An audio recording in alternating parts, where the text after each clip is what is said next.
On en vient à l'actualité politique. On va parler bien évidemment de ce dialogue qui devrait s'ouvrir demain. La session inaugurale du cadre de dialogue aura lieu demain, sauf changement de dernière minute. On le sait, l'ANAD, le RPG Arc-en-Ciel et le FNDC politique n'entendent pas participer avant la satisfaction par le gouvernement des préalables qu'ils tiennent dans un mémorandum. Pourtant, des efforts ont été fournis ces derniers temps par les facilitatrices, mais également par les missions des institutions et représentations diplomatiques en Guinée. À moins de 24 heures de l'ouverture des travaux, nous donnons la parole aux différentes plateformes. Fodé Baldé, responsable de la communication de l'UFR, Bogola Abba, coordinateur du Front National pour la défense de la transition. Si tout va bien, nous aurons un répondant du côté de l'ANAD. Alors, Jacques Lévalino, on parle de cette actualité. C'est demain, si tout va bien, si rien n'a changé, bien évidemment, l'ouverture du cadre de dialogue. On sait que les choses n'ont pas beaucoup évolué, même si les dissensions au sein du Quatuor ont été confirmées jusqu'hier. Et je crois même que finalement, la Corée de Mamadou Sylla a non seulement décidé de ne pas appartenir ou de ne pas s'y émarger le courrier-réponse au Premier ministre, mais s'engage à mener une démarche solitaire, une démarche seule, à part entière. Et je crois aujourd'hui on pourrait savoir si la Corée prendrait part à ces discussions ou non. Donc ça c'est ce qui se dit de ce côté. Du côté du Forum des forces sociales où il y a quelques organisations de la société civile guinéenne, il y a également des discussions en cours. Je crois depuis ce matin ils étaient en train de travailler sur une déclaration dans laquelle ils devraient clairement, ces acteurs, exprimer leur position par rapport à ce dialogue qui s'ouvre demain. Mais on sait déjà que le Forum des forces sociales a presque la même position que le trio désormais. Et à chaque fois qu'il y a eu de l'évolution de ce côté, ils aussi ils ont bougé d'un pas, mais ils n'ont jamais pris une décision contre, en tout cas celle qui pourrait prendre le trio. Aujourd'hui donc il y a quand même quelques efforts, puisque quand vous entendez l'ANAD, la CORED, mais également le FNDC politique, ils demandent au gouvernement de fournir un peu d'efforts. Peut-être ils peuvent penser qu'il n'y a pas d'efforts, bon, ça c'est à leur décharge, mais il y a quand même des démarches de quelques institutions. Je vois par exemple une mission de l'Union africaine actuellement ici en Guinée qui a rencontré le ministre des Affaires étrangères, mais également le Premier ministre, et qui est en train d'évaluer le travail qui est fait en lien avec la transition. Et de ce que j'entends dire le responsable de cette mission, c'est qu'il constate non seulement la volonté, mais également du progrès dans les actions qui sont menées sur le terrain. Et puis vous avez déjà le pas qu'a fait la CEDEAO avec le travail de ses techniciens. La CEDEAO qui doit s'exprimer. Cette médiation de l'ambassade des États-Unis. Oui, l'ambassade des États-Unis, le chargé d'affaires, et qui a demandé à ces coalitions de participer et de venir exprimer leurs préoccupations autour de la table. Il y a donc des efforts qui sont fournis par ces missions diplomatiques et puis institutions internationales pour quand même convaincre nos leaders politiques à venir discuter. Maintenant, leur position reste intacte pour les raisons que nous connaissons. Il y a les raisons qui sont exprimées, mais il y a d'autres raisons qu'on connaît aussi, qu'ils expriment à moitié. C'est l'absence au pays de Selou et de Sidia, même si quand vous... Entre autres. Oui, entre autres, mais c'est comme si cette absence est devenue fondamentalement la véritable préoccupation aujourd'hui. Parce que la dernière fois, j'entendais un membre de l'ANAD qui disait on veut juste des garanties que ces questions-là seront prises en compte autour de la table. Mais le Premier ministre l'a déjà dit.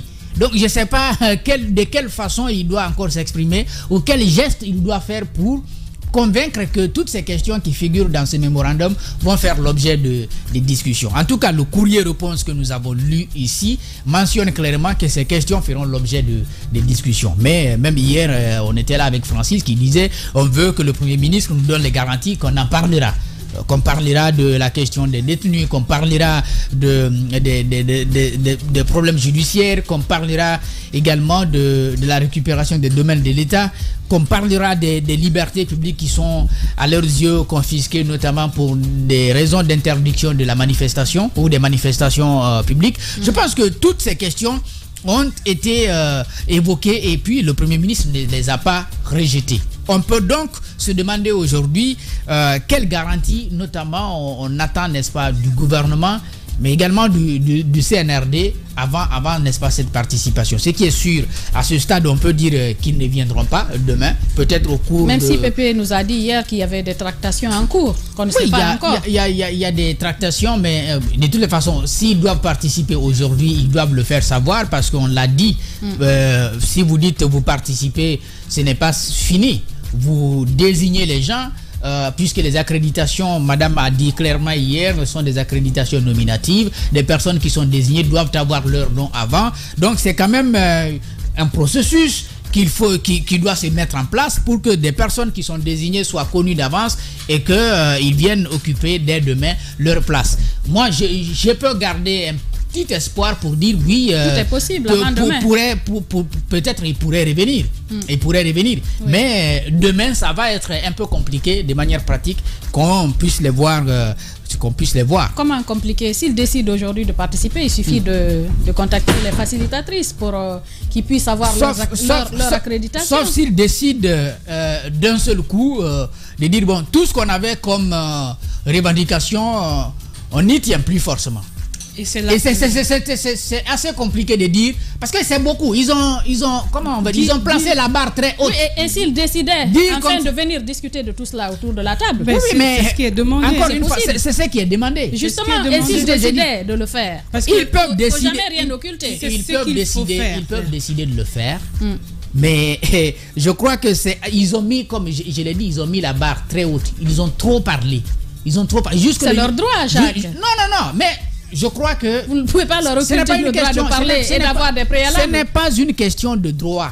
Ce n'est pas une question de, je ne sais pas moi, de liberté de parole, etc., etc. En termes de revendication, lorsque vous les portez, vous essayez d'être un peu, comment je vais dire, d'être un peu modéré. Non, réaliste et un peu modéré. C'est comme quand, à un moment donné, il y avait... Mais je pense... Oui, vous montrez très radicaux. Ils ont été très radicaux. Et puis à la dernière minute, comme ça, oui, à 24 heures, vous dites, bon, même si celui ne vient pas, même si Sidia ne vient pas, parce que essentiellement, c'est les 2 points qu'ils mettent en avant. Vous entendez les gens de l'UFDG? Il y a 10 points quand même. Oui, non, mais quand ils disent, vous ne nous voyez pas partir à des discussions à l'absence de Selou. Et on sait que ça ne sera pas possible avant demain.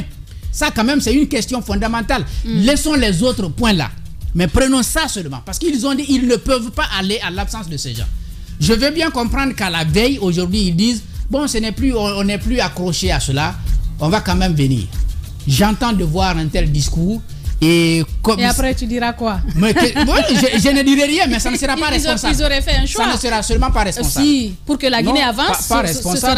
Pas responsable, parce qu'ils ne devraient pas mettre jeter tout leur dévolu sur des personnalités. Alors, en ce moment. Je pense qu'au lendemain de cette décision, en fait, de la remise du mémorandum au Premier ministre, ils ont eux-mêmes, en tout cas, dans l'intervention de Mamadou Sylla dans cette émission, moi j'ai retenu ses propos. Il a clairement dit de façon très simple, on l'entendait à peine quand il disait on va aller, on va parler, on sait qu'ils prendront certains, nous aussi on lâchera certains points, je veux dire par là. Oui. Ça veut dire qu'eux-mêmes ils savent que tout ce qu'ils ont demandé, ils ne sont pas, c'est pas garanti. Ils peuvent pas tout obtenir. Ils peuvent pas tout obtenir.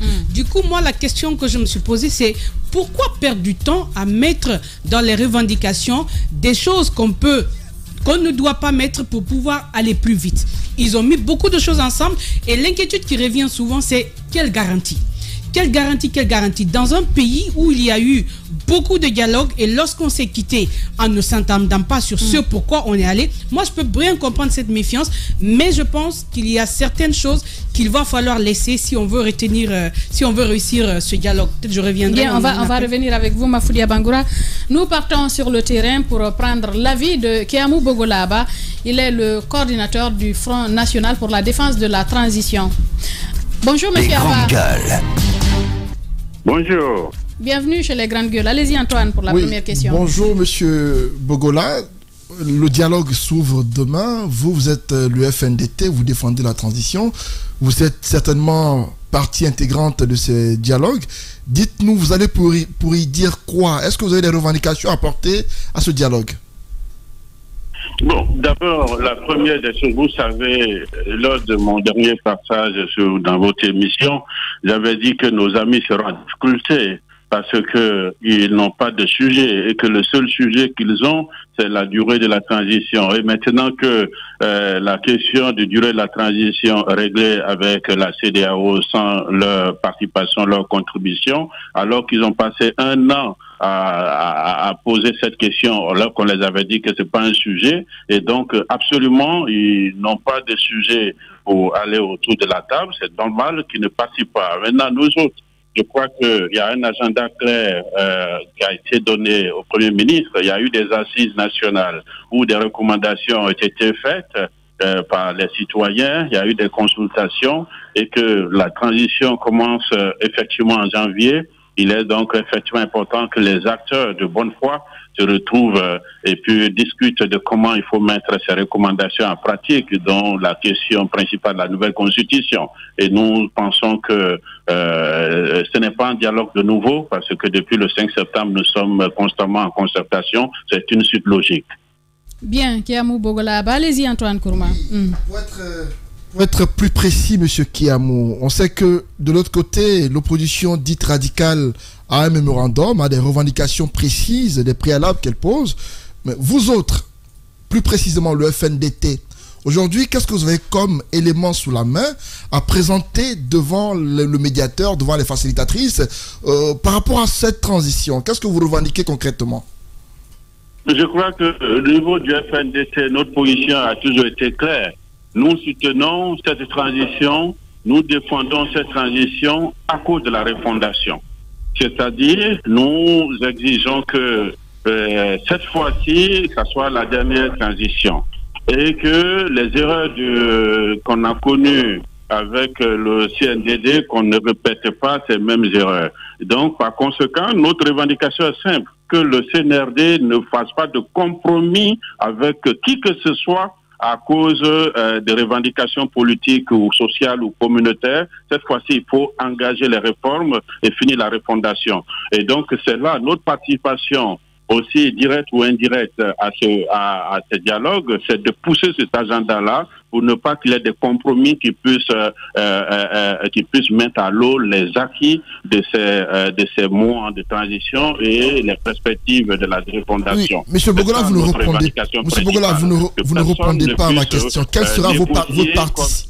M. Bogola, vous ne répondez pas à ma question. C'est vrai que vous... M. Abba, de pression politique, c'est pas notre position. Monsieur Abba, vous nous entendez?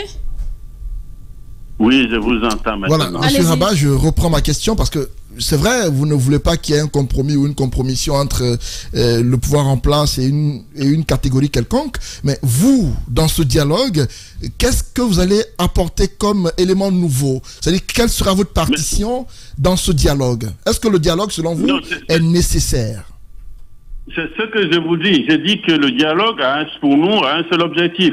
Il y a eu des assises, il y a eu des recommandations des citoyens. En tant que mouvement citoyen, nous veillons à ce que cela soit appliqué et que personne ne puisse négocier, parce que le danger que nous courons avec ce dialogue, parce que nous on avait dit que ce n'est même pas nécessaire, parce que tout continuait bien, le danger que nous courons, c'est que, évidemment, pour satisfaire les égos des uns et des autres qui sont en fuite ou qui sont aujourd'hui en exil, selon eux, ou qui refusent de venir à table de répondre devant la justice, alors c'est qu'ils veulent utiliser ce forum-là pour faire des compromis. C'est-à-dire pour qu'on puisse trouver des arguments. Monsieur et donc, Abba, notre participation, c'est d'éviter cela. Sinon, ce dialogue n'a pas de sens. On a maintenant un chronogramme, on a des assises qui ont eu lieu, on devait laisser le gouvernement continuer. Mais comme ils ont réclamé forcément ce dialogue-là, évidemment, le gouvernement sera toujours disposé à les écouter. Et nous serons là en tant que garants de la refondation. Alors, Mafoudi, avant que je vous donne la parole, Monsieur Abba, vous disiez tout à l'heure que vos amis n'ont pas de sujet. Pourtant, il y a bien 10 points de revendication. Et hier, en écoutant ici la facilitatrice, on a l'impression que quelques-uns de ces points ont été pris en compte, notamment tous les points pratiquement. Elles en ont même rajouté 3 qui vont être débattus pendant ce dialogue. Qu'est-ce que vous en pensez? Oui, je crois que nous, ce sont des... Vous avez dit que nous avons trois dames qui sont nos mères, qui vont les consoler. Parce que les revendications, là, sont des revendications de consolation. Parce que demander qu'on laisse quelqu'un qui est libre de venir dans son pays venir et qu'on lui donne la garantie quand il sera là, il ne sera pas arrêté et qu'il ne sera pas poursuivi, ça, c'est des doléances. Ce sont des plaidoyers qu'ils ont faits. Ce ne sont pas des revendications. Parce que quand je vois la liste de ceux qu'ils ont demandé, ce sont des plaidoyers, ils prient, ils demandent à ceux qu'on les pardonne. C'est ça. C'est parce que moi, je ne vois pas ça comme des revendications. Et comme nos mères, nos facilitatrices veulent évidemment consoler les uns et les autres, je suis d'accord qu'on intègre tout cela, mais il faut qu'ils soient à table pour que ça soit discuté. Et maintenant, là, ils sont encore en difficulté parce que ils ne veulent pas également venir. Je ne sais pas pourquoi. Monsieur Abba, il soulève quand même des préoccupations légitimes. Il parle là de harcèlement, notamment d'une partie du personnel politique, ce qui est quand même une réalité. Ou tout au moins, on sait quand même que beaucoup d'entre eux sont placés aujourd'hui sous un régime de contrôle judiciaire. C'est un fait. D'autres sont inquiétés par la justice dans d'autres types de dossiers. Il parle également de la situation, notamment de ces militants du FNDC qui sont aujourd'hui à la prison civile de Conakry. Et puis, hier, l'un d'eux était dans nos studios. Il dit qu'ils veulent discuter des conditions de retour à l'ordre constitutionnel, notamment avec l'organisation d'élections crédibles et transparentes. Vous ne pouvez pas quand même balayer tout cela du revers de la main en disant que ce sont des plaidoyers. Donc non, je reviens. Hein? Donc, la question est très simple. Vous savez, ce qui avait manqué à la Guinée, c'était que, évidemment, si des leaders politiques décident d'enfreindre la loi et qu'il y ait des conséquences, ils n'assument pas. Ce procès du 28 septembre nous donne bien la belle leçon parce que si vous voyez l'ensemble du procès, pour le moment, ceux qui ont appelé aux manifestations ne sont pas inquiétés du tout. Mais ce qui a changé avec le CNRD, c'est que cette fois-ci, si toi tu appelles à des manifestations sans prendre les dispositions nécessaires d'encadrement, en cas de conséquences, tu assumes. Je crois que c'est pour cela que nos amis qui se sont entêtés à enfreindre la loi et à braver l'interdiction, comme il y a eu des conséquences, de la même façon, des policiers évidemment sont poursuivis, eux aussi sont poursuivis. Et ça, c'est une question pour laquelle il faut absolument peut-être qu'on voit avec la justice pour régler cela. Maintenant, ils veulent que, évidemment, le gouvernement décide de manière martiale pour décider cela. Moi, je crois que ce sont de bonnes guerres, mais le plus important, c'est qu'ils soient autour de la table pour faire ce plaidoyer. Ça rentre dans le cas du plaidoyer, parce qu'ils ne les ont pas mis en contrôle judiciaire pour rien. Par rapport à nos amis Ibrahima et Fonike Mengue, qui vraiment je déplore leur présence là, et de manière très humanitaire, nous avons toujours plaidé qu'on les mette aussi peut-être sous contrôle judiciaire et le reste pour que la justice fasse son travail. Ce plaidoyer, je comprends et je crois que nous devons le faire. Tout ça rentre dans le cadre du plaidoyer parce que tout ça sont des dossiers de justice et quand quiconque demande à ce que l'exécutif prenne des décisions dans le cadre de la justice, je pense que c'est un plaidoyer.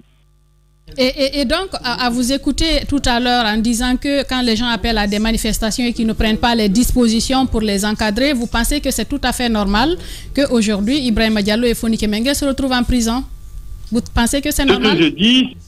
Ce que je dis, notre pays doit devenir un pays normal et que cette fois-ci, personne ne doit être au-dessus de la loi, comme nous sommes en train de voir des préfets devant les tribunaux, des anciens présidents, des anciens premiers ministres, des anciens présidents d'assemblée et même des ministres en exécution, en exercice. Il est important que la classe politique ne soit pas également au-dessus de la loi et que si la classe politique décide d'organiser des événements qui prennent toutes les dispositions nécessaires, aussi bien légales que pratiques sur le terrain, pour ne pas qu'il y ait des débordements, pour ne pas qu'un seul Guinéen perde quelque chose. Et aussi ceci, ils doivent répondre maintenant. Ce n'est pas eux seulement, c'est pour le futur. Parce que si nous ne le faisons pas, nous allons résoudre le problème à moitié. Il faut que le point soit résolu sur toute son entièreté. Et nous, le plaidoyer, je me joins à eux pour faire ce plaidoyer. Mais il faut qu'on considère que c'est un plaidoyer. C'est ce que j'ai dit. Bien. Guillermo Bogola Abba, coordinateur du FNDT, allez-y Mafoudia. Alors, M. Abba, vous abordez le problème de façon assez catégorique et même si à vous écouter ce dialogue qui va démarrer demain, ce serait la suite logique de ce qui a démarré depuis plusieurs mois à vous écouter. Pourtant, du côté du gouvernement, on semble donner une toute autre lecture. Est-ce que d'après vous, on pourrait situer tout ce problème au niveau du gouvernement qui a du mal à gérer ou de cette classe politique qui a des difficultés parce qu'elle aurait, entre guillemets, des intérêts? D'après vous, qu'est-ce qu'il faut faire quand on ne veut plus être catégorique, quand on ne peut pas être catégorique comme vous du côté du gouvernement? Quelle démarche adopter aujourd'hui pour qu'on sorte de cette situation? D'abord, il faut reconnaître, nous avons toujours dit que la Guinée n'est pas en crise. Nous n'avons pas de guerre ici, nous n'avons pas de terrorisme. Même ceux qui s'organisent du côté du Sénégal pour pouvoir nous déstabiliser sont démantelés par les pays voisins. Et donc ça, sur ce côté, il faut noter que ce niveau de crise n'est pas là. De l'autre côté, les objectifs qu'on s'est toujours assignés sont atteints. Nous avons tous réussi à mettre les organes de la transition. Nous avons commencé les réformes, la refondation. Ceux qui résistent au changement, ils l'ont fait pendant 3, 4, 5, 6 mois entre avril et septembre. Et là, la résistance au changement, je crois qu'ils ont mis un peu de l'eau dans leur vin. L'État a pris le dessus. Au niveau de la communauté internationale, nous avons fait un accord avec la CEDEAO et les pays pour accompagner le contenu et le programme de la transition. Je crois que nous avançons. L'économie commence à se porter bien. Les investisseurs commencent à venir. Vous venez de suivre la signature de 200 millions de dollars. Kéamou Bogola Abba, coordinateur du Front National pour la défense de la transition. Merci d'avoir répondu aux questions des grandes gueules ce matin, M. Abba. Je vous remercie. Bien, c'est un plaisir de vous recevoir à venir chez les grandes gueules. Fodé Baldé, chargé de communication de l'Union des forces républicaines UFR. Certainement, il va prendre la parole avec nous dans la troisième partie de l'émission. Bienvenue si c'est maintenant que vous nous rejoignez. Toi, Leno, plutôt peut-être avec Mafoudia, on a écouté Kéamou Bogola Abba avant la pause. Kéamou Bogola Abba qui est très catégorique dans son analyse de la situation. Déjà, leur positionnement, on le connaît, il le dit clairement. Eux, ils soutiennent la transition parce qu'ils veulent que cette transition soit la dernière dans le pays pour qu'on puisse, dans ce sens où il faudra poser des bases pour que des élections soient organisées, une situation démocratique dans le pays qui nous éviterait justement des coups d'État. Donc pour eux, ils sont en train de tout faire, d'œuvrer pour que les choses aillent dans ce sens. Maintenant, de l'autre côté, vous avez cette catégorie de leaders politiques qui a aujourd'hui des difficultés avec la junte. Quand on a des difficultés côté judiciaire, quand on parle aussi de récupération des domaines de l'État, il y a beaucoup de choses. Et aujourd'hui, on se retrouve avec une classe politique qui énumère une longue liste si on veut, de conditions avant de pouvoir préalables avant de pouvoir aller au dialogue. Et le Premier ministre Gomou, qui a réussi à quand même unir quelques corporations, beaucoup semblent miser aujourd'hui sur lui quant à sa capacité à pouvoir réunir ces acteurs politiques, là où par exemple Mohamed Beavogui n'a pas réussi pour telle ou telle raison. Est-ce qu'il y parviendra? On a une date qui est fixée, c'est normalement demain que ce dialogue va démarrer. Si pour certains c'est un nouveau départ, pour d'autres, comme Bogola Abba, ce n'est que la suite logique de ce qui a été enclenché depuis le début. La question qui demeure, c'est est-ce que l'ANAD, Corée et FNDC politique, en tout cas ceux qui étaient dans le quatuor, prendront part à ce dialogue qui va démarrer demain? Et est-ce que d'ailleurs ce dialogue va démarrer quand on sait qu'il y a pas mal de choses aussi qu'il faut faire pour pouvoir tenir concrètement? Beaucoup de questions que nous nous posons ici en studio, qu'on va essayer d'ailleurs de poser on va écouter un autre son de cloche. Fodé Baldé de l'Union des forces républicaines est en direct chez les grandes gueules. Jacques Léo Aleno. Fodé Baldé, bonjour. Bonjour, Jacques. Alors, bienvenue à cette émission. On le sait, vous êtes du trio désormais. Et il y a donc ce dialogue qui s'ouvre demain. Dites-nous, est-ce que les choses ont évolué du côté du FNDC politique ou tout au moins du côté de l'UFR? En fait, il n'y a pas d'évolution majeure. Toujours est-il que nous avions hier répondu à la correspondance du Premier ministre qui nous a été adressée. Dans laquelle correspondance, le Premier ministre a révélé deux informations qui me semblent être très capitales. La première, c'est que notre mémo a été envoyé au médiateur par ses soins. La deuxième information, c'est le fait qu'il juge légitime nos préalables, mais toutefois, il nous invite à faire fi de ces préalables et prendre part au dialogue. Donc, notre lettre-réponse que nous avons déposée hier... Fodé Baldé, ce n'est pas exactement ce que le Premier ministre a dit. Il ne vous a pas dit de faire fi de vos préalables. Il vous demande de venir en discuter autour de la table, n'est-ce pas? En nous demandant de venir sur la table pour en discuter, cela veut tout simplement dire qu'on nous demande de faire fi de nos préalables. Le préalable impliquera le fait qu'on résout le problème en amont avant qu'on ouvre le cadre du dialogue. Je prends l'exemple du Tchad, par exemple. Parce qu'au Tchad, on devrait ouvrir le dialogue, même si ça n'a pas eu les résultats escomptés. Il faut rappeler que tous les leaders politiques et sociaux se sont retrouvés à Doha, hors même du continent africain, pour harmoniser les positions et se retrouver autour de la table pour discuter des thématiques qui puissent faciliter le retour à l'ordre constitutionnel. Donc nos préalables ne peuvent pas être discutés dans le cadre du dialogue, ce sont des préalables au dialogue. Donc vous voulez un tel scénario en Guinée, qu'on aille discuter de nos problèmes au Qatar? Si vous permettez. Non, si vous permettez. Non, je ne sais pas que nous voulons aller au Qatar, s'il vous plaît, Anthony Sekouroub, Antoine. En fait, nos préalables sont nés du fait que la méfiance s'est installée entre les autorités et les acteurs sociaux et politiques. Si vous prenez les engagements pris le 5 septembre et vous voyez les faits aujourd'hui, vraiment, il y a une différence océanique.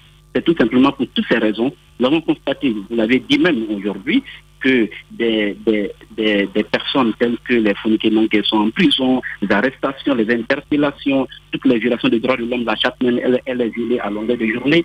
Donc nous invitons tout simplement à ce que tout cela, les engagements pour le 5 septembre, soient observés, soient respectés, et cela pourrait garantir la sérénité des acteurs qui prendront part au dialogue. C'est tout ce que nous demandons, on ne demande pas autre chose que cela. Bien. Allez-y, Antoine. Monsieur Fodé Baldé, on est à 24 heures, disons en moins de 24 heures de l'ouverture officielle et solennelle de ce dialogue.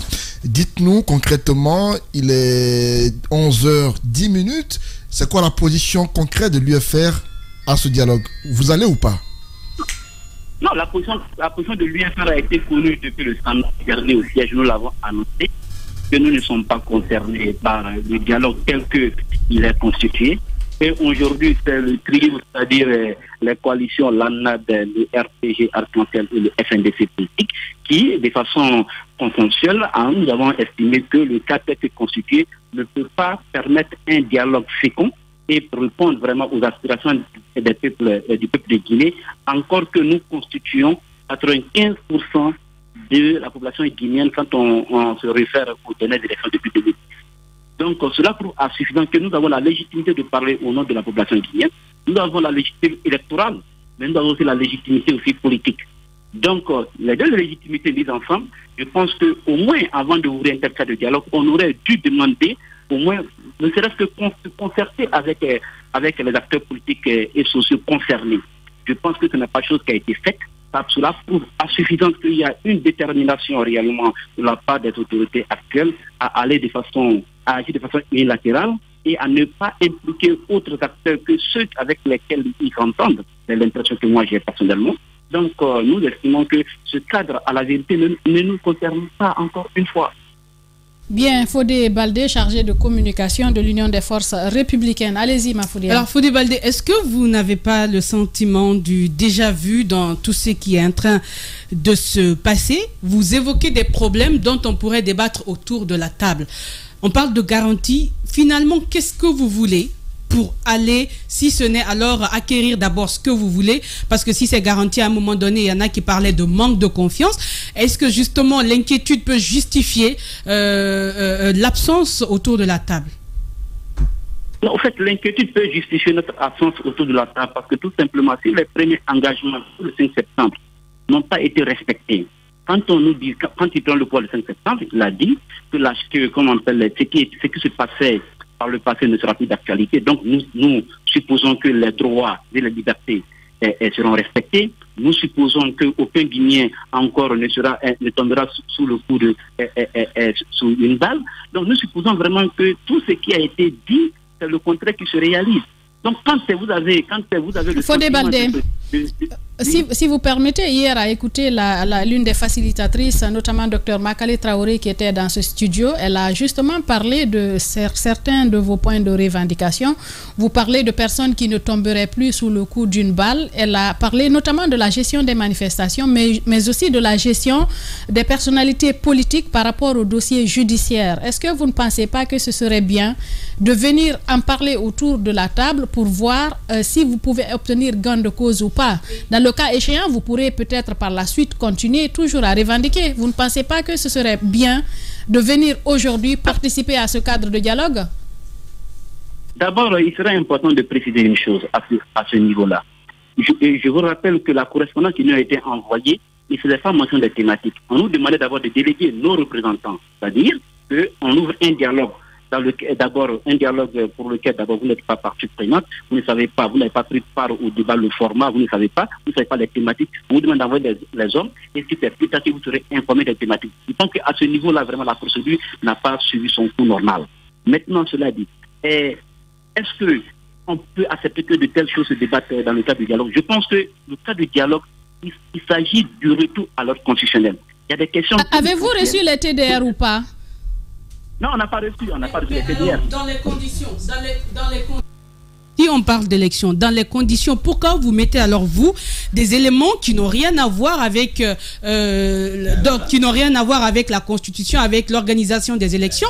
Il y a par exemple l'aspect juridique, ça n'a rien à voir avec les élections, mais vous en faites une condition pour aller au dialogue. On a fait une condition parce que ce sont ce que nous considérons comme des préalables. Ça permet de favoriser l'environnement, de sécuriser l'environnement du cadre du dialogue. Ça permet de rassurer les parties prenantes, ça permet de rassurer encore nous, les acteurs politiques et sociaux. Ça permet aussi de nous amener à créer la confiance entre nous et les autorités de l'application de ce qui sera dit. C'est pour toutes ces raisons que nous demandons encore une fois que nos préalables soient pris en compte, parce que le 5 septembre, les engagements qui ont été pris par le colonel Mamadi Doumbouya et le CNRD, ce n'est pas ce à quoi nous assistons aujourd'hui. C'est ce qui est regrettable. Si les engagements pris le 5 septembre avaient été respectés, je ne croirais pas qu'aujourd'hui on serait dans le débat de préalable. C'est parce que tout simplement les lois ont été violées et de façon vraiment la plus, comment on peut de la façon dont vous pouvez imaginer. Et aujourd'hui les arrestations, comment on peut les mises, on met les gens sous le contrôle judiciaire et ainsi de suite. Donc vraiment, l'environnement de méfiance a été créé par le CNRD. À la vérité. Donc c'est au CNRD que nous avons la responsabilité de recréer cette confiance, de sorte à ce que les acteurs politiques et sociaux se sentent en sécurité et mènent un débat serein qui puisse être profitable à tous les Guinéens. Allez-y, Antoine.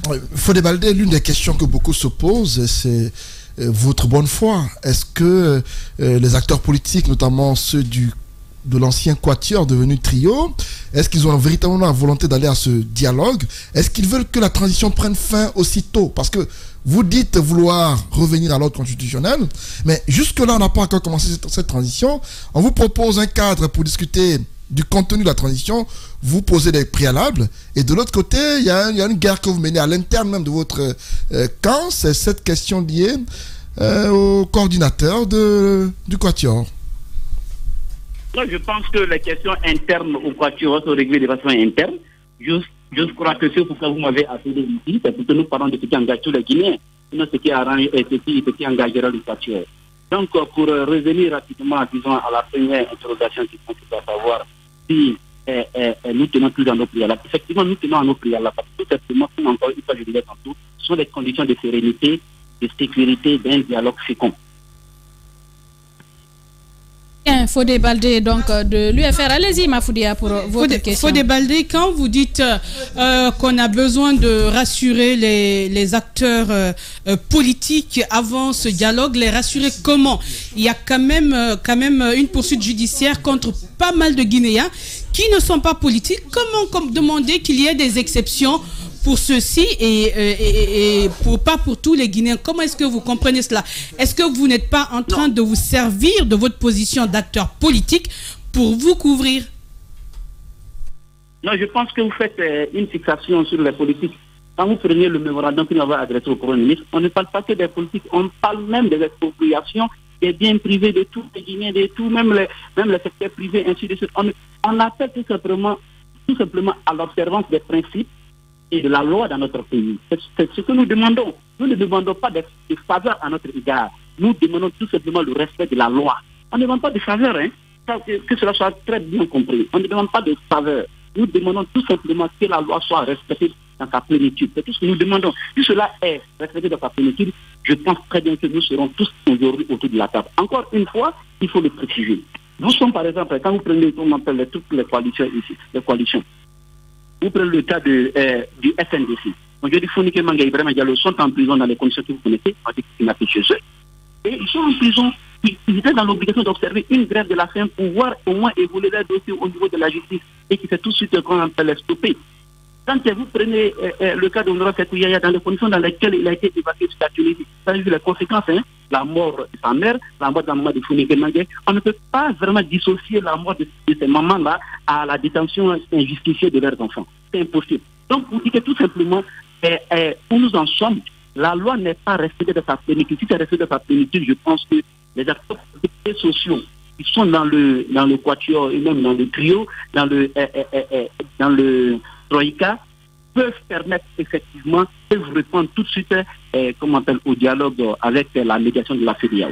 Bien, allez-y Mafoudia. Alors, au moment où on vous parle, vous n'avez pas de réponse quant aux revendications, quant aux conditions. Donc, tout porte à croire que vous ne prendrez pas part au dialogue qui va démarrer demain. Non, encore une fois, comme nous l'avons toujours demandé, le dialogue qui nous semble le plus approprié et qui a fait école, de toute façon en Guinée et ailleurs, c'est ce dialogue qui oppose ceux qui ne partagent pas la conduite de la transition à ceux qui Faut débalder. Je pense qu'on a eu droit à beaucoup d'explications. Ce qu'on veut savoir, c'est est-ce que ce dialogue qui démarre demain, vous allez y prendre part, oui ou non? Non. Comment voudriez-vous que nous prenions part pendant que nos préalables n'ont pas été pris en compte? Okay. Peut-être que les choses pourraient évoluer parce que le dialogue, il démarre demain, mais il prendra une vingtaine de jours. Est-ce que les positions pourraient évoluer entre-temps? Voilà pourquoi dans notre lettre réponse adressée au Premier ministre, nous avons toujours maintenu la... Et nous espérons que nos revendications, nos préalables seront prises en compte et que très rapidement, on va ouvrir un cadre de dialogue sous la médiation de la CEDEAO pour parler des questions essentielles qui puissent faciliter le retour rapide à l'ordre constitutionnel. Dernière question, Antoine. Oui. L'autre question, Fodé Baldé, c'est autour de votre leader, Sidia Touré. Dites-nous, est-il en mission du parti à l'étranger ou en exil? Parce que hier, Makale Traoré a évoqué un aspect de son absence de la Guinée. Il a dit qu'il y avait une garantie par rapport à leur retour. Ils ont plaidé pour ne pas qu'une fois en Guinée, les craintes qu'ils avaient soient une réalité. Ce matin, vous nous dites, Sidia Touré revient quand en Guinée? Est-ce que c'est l'une des raisons pour lesquelles vous n'allez pas au dialogue? Non, en fait, s'il y a des garanties qui ont été prises pour le retour du président Sidia Touré, alors nous remercions ceux qui ont entrepris cette démarche. Mais à ma connaissance, nous n'avons pas encore reçu vraiment d'une personne autorisée, d'une voix autorisée, vraiment cette information. Nous n'avons pas reçu cette information d'une voix autorisée. Maintenant, quand est-ce que le président reviendra? Lorsque nous apprécierons l'environnement et que nous constaterons que sa présence est nécessaire. Mais qu'est-ce que vous craignez au juste? Est-ce que Sidia Touré a des soucis avec la justice guinéenne? Qu'est-ce que vous craignez concrètement? Pourquoi est-ce qu'on va l'arrêter s'il revenait en Guinée? Je vous rappelle que son domicile, lui, a été spolié. Alors s'il vient, j'ose croire que c'est espace qui va l'héberger ou bien vous êtes disposé à l'héberger. Il faut débalder quand même. Sidia Touré n'est pas une maison près. Faut débalder. Sidia Touré, on sait tous qu'il a pu déménager et qu'il n'y a pas de souci véritable en Guinée. Il y a également ce tweet récent qu'il a fait contre Mamadou Sylla. Vous n'en parlez pas. Ouais. Je précise à ce niveau qu'effectivement, il peut avoir des domiciles ici en Guinée, mais encore une fois, un homme politique de la culture du président Sidia Touré va toujours dissocier sa famille biologique à ses engagements politiques. Donc, il ne peut pas permettre que là où vit sa famille, en faire vraiment un endroit de rendez-vous politique. Ça c'est quelque chose de culturel en lui. Voilà. Pour ceux qui connaissent les personnes qu'il fréquente comprendront ce que je veux dire par là. Bien, Fodé Baldé, à supposer que le dialogue démarre demain, sans vous, sans le FNDC politique, sans l'ANAD, sans le RPG Arc-en-Ciel et ses alliés, qu'est-ce qui va se passer? Qu'est-ce que vous allez faire par la suite? Ça serait un dialogue sans les Guinéens, sans la majorité des Guinéens, sans les Guinéens les plus représentatifs du pays, sans les Guinéens qui ont toujours remporté 95% des élections lors des dernières élections dans notre pays. Ça serait en l'absence des Guinéens. On ne peut pas écrire l'histoire de notre pays en notre absence. Il serait judicieux. Et c'est le conseil que je peux porter à la connaissance du CNRD. C'est très judicieux pour le CNRD et les autorités et tous ceux qui les soutiennent de revenir à la bonne démarche qui consiste à créer un cadre de dialogue qui puisse faciliter l'implication de tous les acteurs désireux vraiment d'apporter leur contribution au retour rapide à l'ordre constitutionnel. Fodé Baldé, chargé de communication de l'Union des forces républicaines, merci d'avoir répondu aux questions des grandes gueules ce matin. C'est tout moi qui vous remercie. Allez, bonne journée. Bien, allez-y Jacques, on a écouté Fodé Baldé. Oui, on a écouté, ça n'a pas changé, on est dans les mêmes explications, on est dans la même position. Mais moi, je les comprends parce que hier, je crois, il y a Francis Abba qui a lâché quelque chose ici, qui était, à ma foi, le cœur même de toute cette contestation aujourd'hui, parce que ils insistent à avoir en face le gouvernement pour que, à 4, par exemple, qu'ils puissent mettre en minorité le gouvernement et toutes les décisions qu'ils prendraient allaient s'imposer à la transition. Alors que le gouvernement dit que ça doit s'ouvrir. Et quand ça s'ouvre, vous avez une vingtaine de coalitions. Dans les explications de Dr Makale hier, je crois, elle disait que sur 25 ou 24 coalitions, il y a 19 qui avaient déjà répondu. Donc toutes les coalitions ont répondu, sauf les coalitions qui disons 4 coalitions, parce que la Corée aussi n'a pas encore répondu.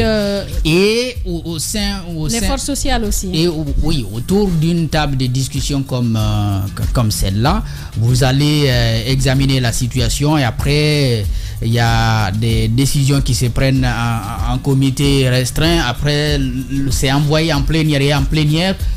Si on n'est pas à la quête forcément de... Sinon, l'objectif peut être le consensus. Mais lorsque le consensus n'est pas trouvé, souvent... On essaye de prendre la voie de la majorité. Et donc, ces acteurs qui sont en coalition aujourd'hui, autour des 4 coalitions, et maintenant 3 coalitions, se voient déjà mis en minorité avant l'ouverture des discussions.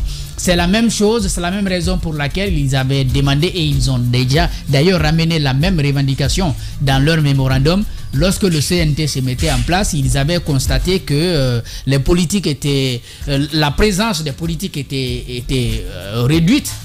Donc, si par exemple dans l'ancien CNT, mais après d'autres m'ont dit que c'était aussi le même cas à l'époque, mais encore une fois, de manière très claire, on s'est rendu compte qu'avec 15 représentants au sein du CNT sur 84, ils étaient en minorité.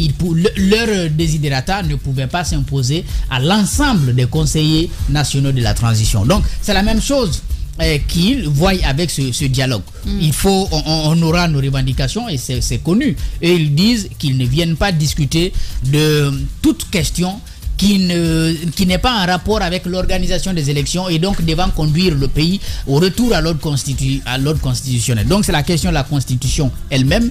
Et puis la question de l'organe de gestion des élections, du fichier électoral. Il y a déjà des propositions qui avaient été faites par certains leaders. Sidia Touré, par exemple, pour la Constitution, disait lorsqu'il était en Guinée, mais en 6 mois, on peut faire ça, puisqu'il suffit de prendre une des constitutions, et puis on voit dedans ce qu'on retravaille, et puis rapidement, on adopte, et puis on passe. Et je crois que même pour le fichier électoral, il ne serait pas aujourd'hui très opposé à ce qu'on prenne le fichier qui a servi à l'organisation des dernières élections, le toiletter pour qu'on aille aux élections, et puis la CENI, on ramène la même configuration pour que l'institution puisse fonctionner et puisse se préparer à organiser des élections. Donc, ils ont quand même des propositions, je veux dire, simplistes, pour sortir de la situation, puisqu'ils n'aiment pas que les choses continuent à durer. Mais au sein d'un cadre de dialogue, si vous avez leur position et que vous êtes de leur côté, évidemment, vous allez vous dire inutile de venir là parce que vos propositions ne vont pas passer. Vous savez déjà les positions de la dizaine de coalitions. Et eux, ils ne vont jamais accepter qu'on vienne leur dire, bon, on va rapidement parler de la Constitution, parler du fichier électoral et puis on aille aux élections en décembre ou bien en janvier, par exemple. Et donc, on va discuter de quoi? Évidemment, moi, je continue à me poser des questions. Le chronogramme, il est fixé de commun accord avec la CEDEAO. On attend encore que les chefs d'État puissent valider ou infirmer. En tout cas, peut-être que ça pourrait être validé. Le débat pourrait porter sur le calendrier de démarrage. Et peut-être, d'ailleurs, l'accord qui avait été trouvé avec les experts, c'était de dire, vous venez, mais vous ne touchez pas aux activités qu'on a identifiées. Mais vous voyez si vous pouvez réduire le temps ou bien vous pouvez l'élargir par activité. Donc ça, déjà, c'est quelque chose qui pourrait se décanter dès décembre.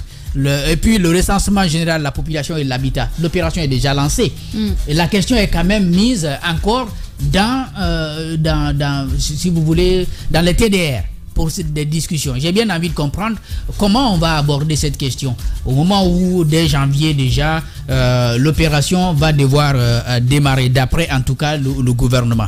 Le recensement à caractère administratif, quelque chose de normal. Je ne sais pas comment on pourrait aborder ces questions-là autour du dialogue. Je ne suis pas de ceux qui disent bon, le dialogue n'est pas nécessaire, mais je me pose seulement la question, à quoi va-t-il servir dès lors qu'on sait déjà la position tranchée de ces acteurs politiques qui veulent que les élections s'organisent et que tout ce qui doit se dire soit autour des élections. Et puis de l'autre côté, vous avez le CNRD et le gouvernement qui tient à leurs 10 points. Leurs 10 activités planifiées sur désormais 24 mois pour sortir de cette transition, et une frange importante des grandes gueules minoritaire au point de vue électoral, mais qui souscrivent, n'est-ce pas, à cette démarche-là. Donc je vois très mal comment un dialogue peut aider à trouver un consensus autour de ces questions. Alors, bien, allez-y, Maf. Alors moi je pense qu'il faut qu'on gagne en temps. Il faut qu'on gagne en temps. Il y a un chronogramme qu'on connaît déjà. Je pense qu'il y a un travail qui est en train d'être fait du côté du ministère du MATD. On n'en parle pas. Moi, je pense que quand on sait que tôt ou tard, on va aller à ces élections, ce qu'il faut faire, c'est d'éviter de perdre du temps à ne pas contrôler le travail qui est en train d'être fait et un travail qui sera l'essence même de ces élections. Moi, je pense qu'on peut aller autour de cette table. Toutes les questions qu'ils énumèrent aujourd'hui, on peut les mettre autour de cette même table. On peut demander ici des clarifications quand un acteur politique est par exemple devant la justice, parce que l'État a le droit aussi de suivre des gens quand on les soupçonne par exemple de détournement. Et des personnes même qui gèrent la chose publique doivent pouvoir s'attendre à ce qui ont géré, doivent s'attendre à ce qu'on les interroge. Ça ne doit pas être un élément de blocus pour aller parler de politique, surtout que vous vous êtes lancé sur le chemin politique. Par rapport à ceux qui ont vu leur maison réquisitionnée comme Elhadji Cellou Dalein Diallo et Sidya Touré, je pense qu'il y a la justice qui est encore saisie de ce côté. Est-ce que la justice va se poser à leur faveur? Je comprends cette inquiétude aussi. Mais ce que je pense qu'on ne doit pas pouvoir perdre de vue, c'est comment aller à des échanges qui nous permettront d'aboutir à des élections bien organisées. Parce qu'après, le risque, c'est quoi? Ils vont tout bouder. On va se mettre à revendiquer. Un jour, tôt ou tard, parce que ça arrivera, ils vont se décider à aller autour de la table. C'est là encore, ils vont se poser des questions. Ah, vous avez fait ça, on n'était pas là, il faut reprendre ceci, il faut reprendre cela. Ça nous fait perdre des choses.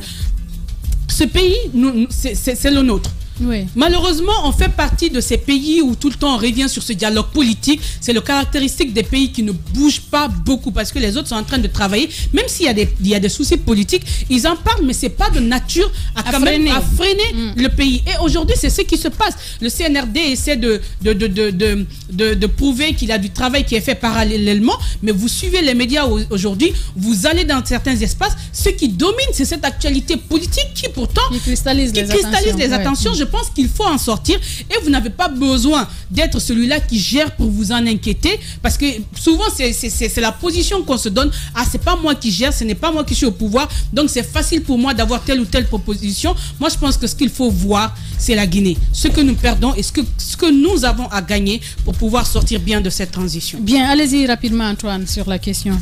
Oui, sur la question, ce qu'il faut dire, c'est que le dialogue, il est nécessaire, c'est vrai. Mais je vais commencer par le CNRD. C'est l'adversaire, je vais dire, en face de ces acteurs politiques. Ça ne devrait pas être un adversaire. C'est un adversaire pratiquement. Ils ne seront pas candidats. Oui, non. Au regard du contexte actuel, le CNRD est un adversaire à l'autre classe politique, notamment au quatuor ou au trio. C'est devenu un adversaire, pas politique, forcément. Oui. Ce que je vais dire, c'est qu'il faut les interpeller. C'est vrai, aujourd'hui, au regard de l'évolution des choses, on semble dire que c'est le CNRD qui est de bonne foi et l'autre côté n'est pas de bonne foi. Oui. Ça se dit. Mais si les acteurs politiques émettent des réserves et qu'ils ont des doutes, il n'est pas forcément dit que ce qu'ils disent n'est pas fondé.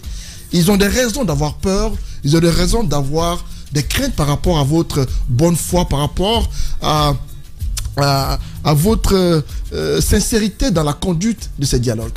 Je me dis qu'il ne faudrait pas que vous montriez un visage et que dans le fond, ce ne soit pas véritablement ce que vous voulez nous faire croire. Si les acteurs politiques disent qu'ils veulent des préalables, des garanties pour aller au dialogue, il vous revient de les leur donner. Parce que ces dialogues, c'est pour que nous revenions à un ordre normal. Et cet ordre normal va se faire avec eux. Parce que les élections, c'est fait pour les acteurs politiques. Vous avez réussi, je parle du CNRD, à unir, parce que c'est à travers des actions du CNRD que la classe politique a fini par se mettre ensemble. Même les ennemis d'hier sont devenus des amis à cause des actions du CNRD. Donc, si cela a été fait, je me dis que s'ils ont des revendications, c'est à vous de les rassurer. Et cela, certes, Makale Traoré a tenté de le faire, mais il en faut plus pour que ces acteurs viennent autour de la table. C'est théorique. On me dit qu'il y a des négociations, des médiations souterraines. J'ose croire que c'est le cas. J'ose croire que Cellou Sidi à l'étranger, on tente de les rencontrer parce qu'il y a forcément des possibilités pour leur parler, pour les rencontrer.